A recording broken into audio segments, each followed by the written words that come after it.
J'ai lancé mon premier business, une agence de marketing. Je travaillais avec Porsche, des belles marques, mais je les ai eues comme ça en arrivant par la grande porte. Je gagnais 3 à 4 clients par mois. Aujourd'hui, je suis entre 80 et 100 clients par mois. Ça n'a rien à voir parce que j'ai arrêté de prospecter de façon artisanale. J'ai industrialisé en fait mon acquisition. Le meilleur conseil que j'ai à donner, c'est voilà, les premiers milliers d'euros que tu peux avoir. Investis cette somme dans des mentors qui ont déjà les résultats que tu veux, le lifestyle que tu veux, les chiffres que tu veux. Ça te donne la voie, les étapes à suivre. Ok Guillaume, est-ce que tu peux me raconter un peu d'où tu viens, ça a été quoi ton parcours, comment tu t'es lancé dans l'entrepreneuriat? Écoute, je viens de Cannes, je suis né à Cannes. Bon, j'ai essayé d'autres villes, Paris, Lyon, Bruxelles, pour revenir aller chercher ce temps, ce soleil. Et yes, donc j'ai un père entrepreneur, j'ai une mère qui est Ibod, infirmière de bloc. Et c'est mon père entrepreneur qui m'a vraiment inspiré sur les valeurs qu'on évoquait, c'est-à-dire la liberté et aussi l'épanouissement dans le travail. Je trouve que ça passe par cette liberté de s'organiser comme on veut. Donc c'est vraiment ces valeurs-là, je l'ai vu faire, je l'ai vu s'organiser comme il voulait. Donc ça m'a poussé à entreprendre. Et après, comment j'en suis venu à faire ces programmes d'accompagnement, ce conseil pour développer les activités dans l'immobilier, c'est parti tout simplement d'une expérience personnelle parce que j'ai prospecté à froid. J'ai pris ma voiture, j'étais seul dans les hôtels, les chambres d'hôtel, à regarder le plafond tout seul, à m'ennuyer. Je faisais le tour de la France et j'allais voir des clients. C'est dans quel cadre ça? Alors c'est donc quand je travaillais avec mon père, parce que j'ai vu mon père faire comme ça. Okay. Et en fait mon père a une agence agroalimentaire, donc il vend en fait des produits, tout ce qui est produits alimentaires, produits pizza par exemple, la farine, en fait les matières premières de la pizza, la tomate, tout ça, il vend aux grossistes. Les grossistes, c'est Métro, et il y en a plein en fait d'indépendants, des grossistes. Donc je parcourais la France pour aller voir ces grossistes alimentaires et toquer à leur porte et dire voilà, est-ce que vous êtes intéressé par mes produits? Bon après ça se vend par camion, hein, c'est pas, on vend pas ça par palette, c'était vraiment des camions.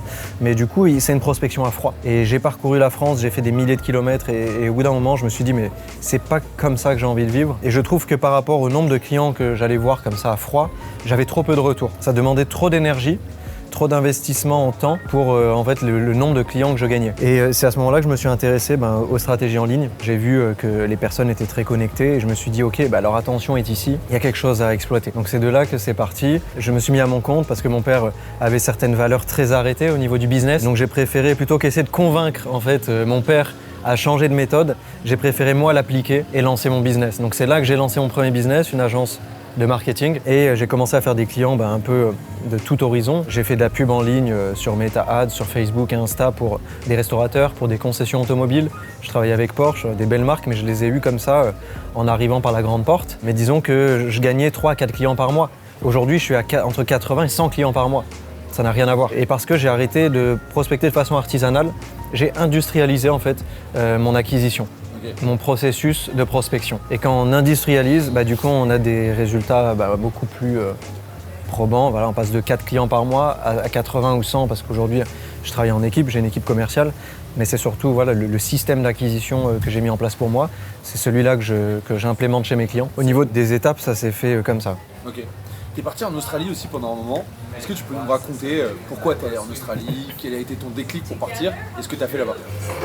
Alors je suis parti en Australie déjà pour sortir, comme on dit, de la zone de confort, vivre une expérience différente, parce que être chez moi avec les parents qui te disent fais comme ça, comme ci, avec les amis qui ont l'habitude de te voir de telle façon, tout ça je trouve que c'est un environnement qui te met des freins à évoluer. Donc j'ai voulu aller dans un tout nouvel environnement. J'ai voulu me mettre aussi le challenge d'aller prospecter des clients en anglais, parce que j'ai fait un master en business management et j'ai appris l'anglais avec mon master. J'ai voulu me servir de l'anglais.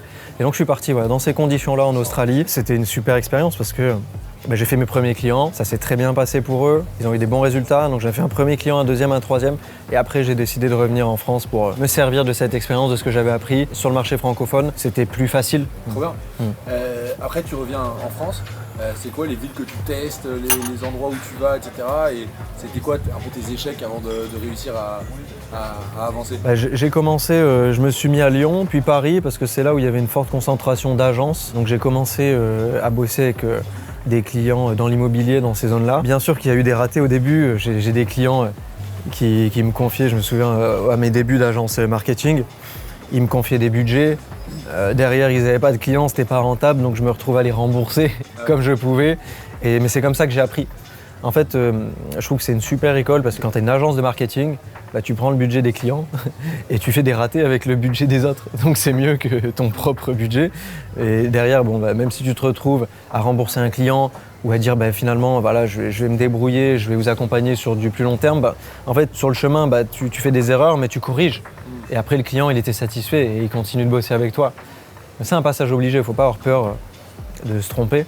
Parce que c'est comme ça qu'on apprend. Par contre, il faut faire l'erreur une fois, utiliser le feedback pour améliorer la prochaine campagne. Ouais. Et au bout d'un moment, tu arrives à du résultat. Et le savoir-faire est venu de beaucoup de spend, de beaucoup de dépenses publicitaires et puis de l'entraînement, puisque moi-même, toutes les semaines, je fais des vidéos de pub que je lance, etc. Donc j'expérimente assez rapidement. Au sujet un peu du savoir-faire, tu t'es formé, tu as rencontré des gens, etc. Comment tu as sélectionné les formations dans lesquelles tu es, les mentors qui t'ont entouré, etc. Super intéressant, bien sûr, j'ai payé des mentors, des personnes qui ont de l'avance sur moi, sur mes chiffres. Si admettons, à l'époque où je faisais 100 000 dans l'année, je payais des personnes qui faisaient 1 million et plus dans l'année. Aujourd'hui, on est plus sur une lancée 2-3 millions de CA, je paye des personnes qui font 5 millions, 10 millions. Donc je paye en fait des personnes tout simplement qui ont fait des erreurs avant moi. Comme ça, je ne fais pas les erreurs moi-même, je les paye et j'évite ces erreurs. Et j'ai des mentors comme Tony Robbins, Grant Cardone, des personnes qui sont sur le marché américain. Ils sont beaucoup avancés sur le marketing, sur les stratégies. Et donc oui, c'est des personnes que je paye assez régulièrement pour être accompagné et pour apprendre. Et en fait, le meilleur conseil que j'ai à donner, c'est voilà, les premiers milliers d'euros que tu peux avoir, investis cette somme dans des mentors qui ont déjà les résultats que tu veux, qui ont déjà le lifestyle que tu veux, qui ont déjà les chiffres que tu veux. Et ça te donne la voie, les étapes à suivre. Et tu as juste à exécuter. Il y a juste à être bon après dans l'exécution, c'est que ok, ils te donnent la voie à suivre, maintenant ton job, ça va être d'exécuter rapidement. Et pas la semaine prochaine et pas le mois prochain. Aujourd'hui, outre ton business et ton activité, c'est quoi un peu tes plus grandes fiertés? De quoi tu es fier dans ton lancement, dans ton activité, au quotidien? C'est vrai que je suis tellement dans une dynamique d'expansion et chaque jour je veux apprendre, je veux me développer, que parfois je ne prends pas ce temps pour regarder le chemin parcouru et me dire ok, je suis fier de ce qui a été fait.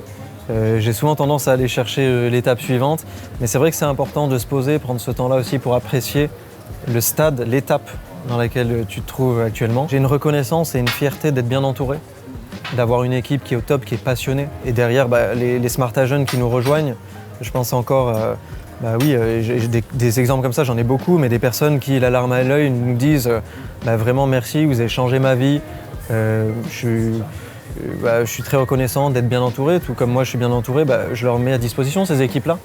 Et donc je suis reconnaissant vraiment des personnes qui m'entourent parce que c'est grâce à eux que j'apprends. Et j'ai assez, il y a quelques mois ou même assez récemment fait ce switch en me disant finalement il n'est pas question de moi, il est question de la mission. Smart Agent c'est une mission, aider le plus d'entrepreneurs possible qui font de la transaction dans l'immobilier. Et je me contente juste de dire voilà, je veux ramener une équipe, la meilleure équipe possible, qui puisse aider ces gens-là, qui puisse servir la cause Smart Agent. Et il n'est pas question de moi, il est question d'une cause plus importante que ma personne. Et en faisant ce switch, ça enlève un poids dans les épaules. Et je trouve qu'on prend du coup le bon positionnement en tant que dirigeant. On se contente juste de mettre en place la structure, de mettre en place les process et on sert une cause qui est Smart Agent. Tout comme les personnes de mon équipe, je sers cette cause puisque j'interviens en tant que coach formateur aussi dans Smart Agent, sur le marketing, sur la structuration du business, sur le développement de l'activité en transac. Et voilà, donc c'est reconnaissant pour les personnes, les compétences et les personnes qui m'entourent du point de vue humain, du point de vue compétences. Et on va finir un peu cette petite interview sur toi, sur un peu ta mission de vie. On en parlait tout à l'heure. Quels sont tes objectifs dans la vie? C'est quoi ce que tu portes? Quel message tu portes? Quelles sont tes valeurs de ta mission de vie? Je pense qu'au début, ce qui m'animait quand j'ai commencé dans le business, c'était prendre soin de moi. Donc c'est ok, gagner de l'argent pour accéder à de la bonne bouffe, pour accéder à des beaux établissements, à des beaux voyages, à des belles voitures. Mais aujourd'hui, c'est plus ça qui me motive. Ouais. Ce qui m'anime, ça va être plutôt de montrer l'exemple et servir les autres.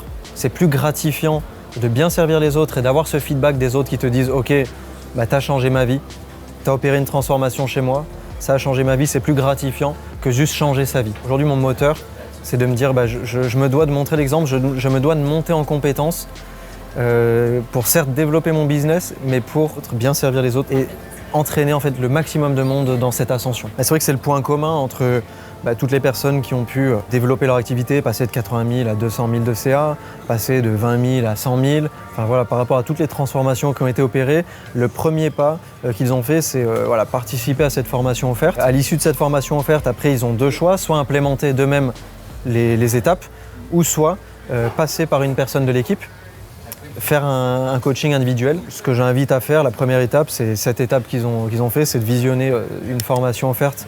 Il y a un lien en description. Et puis voilà, ça a été leur premier pas. Allez-y, n'hésitez pas à visionner cette vidéo de formation, à cliquer dans la bio donc pour visionner cette vidéo. Et faire un point comme ça sur votre business, votre situation actuelle. N'oubliez pas de vous abonner à la chaîne. On fait plein de contenus avec des experts du secteur. On va continuer à mettre un maximum de valeur sur cette chaîne. Donc vous allez en apprendre beaucoup. Donc abonnez-vous.